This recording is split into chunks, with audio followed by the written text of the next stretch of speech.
With the Georgia Bulldogs' 42-7 win over the Florida Gators, the Bulldogs added even more distance between themselves and the rest of the SEC East.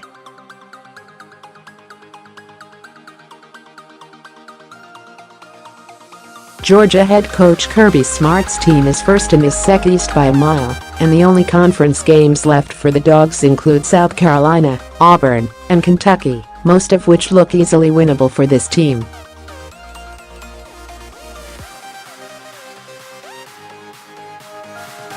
The Dogs have absolutely pummeled the teams in the division.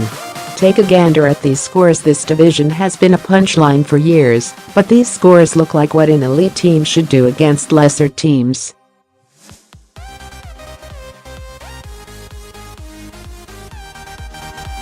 These are two teams expected to compete for the division each year, and both are moving in the opposite direction of Georgia.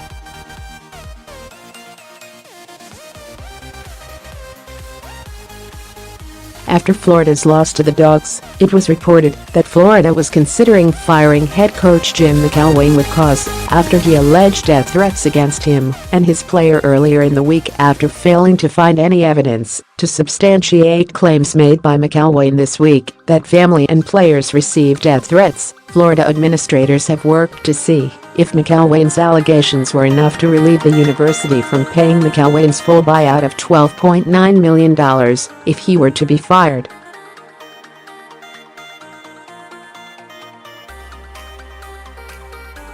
Sources told ESPN that they believe the university has enough cause to fire McElwain without having to pay his buyout.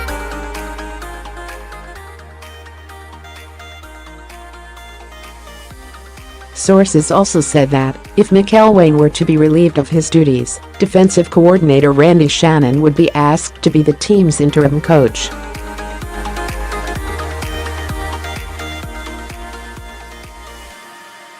When McElwain was asked about his job security after the Georgia loss, he didn't even sound too confident he was going to stick around.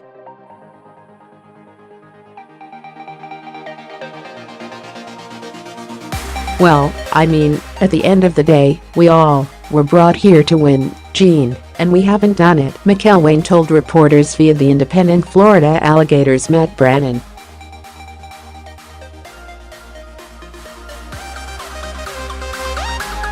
"My concern isn't about my job, my concern is about these players, our staff.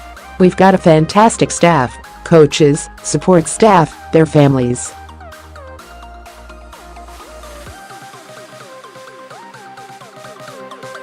That's the concern, you know, it isn't about me." Tennessee is expected to part ways with Butch Jones, whose team lost on the road to Kentucky 29-26.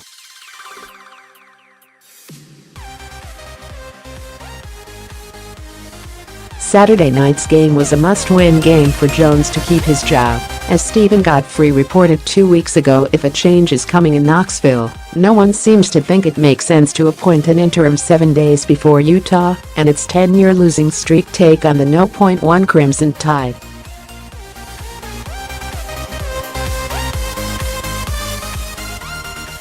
Which coach on Tennessee's staff would you consider likely to be competitive against Alabama? Defensive line coach Brady Hoke? Offensive coordinator Larry Scott? Defensive coordinator Bob Shoop, who might not even want to be a head coach? Sources indicated that, if a move occurs, it would likely be at the end of the regular season.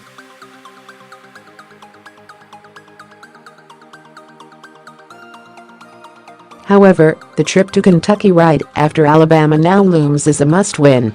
Essentially, Butch would have to win out after losing to Bama in order to have a chance.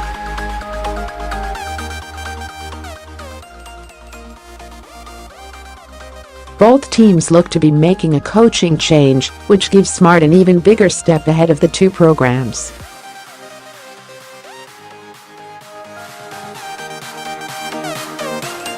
In his first 2 years in Athens, he signed top 10 recruiting classes and is on the brink of leading Georgia to its first SEC East title since 2012.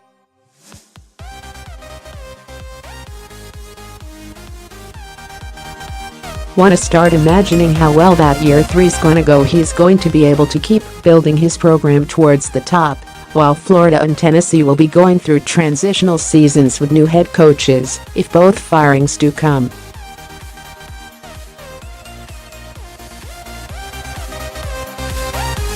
One of the biggest knocks on former Georgia head coach Mark Richt was not recruiting the state of Georgia well enough.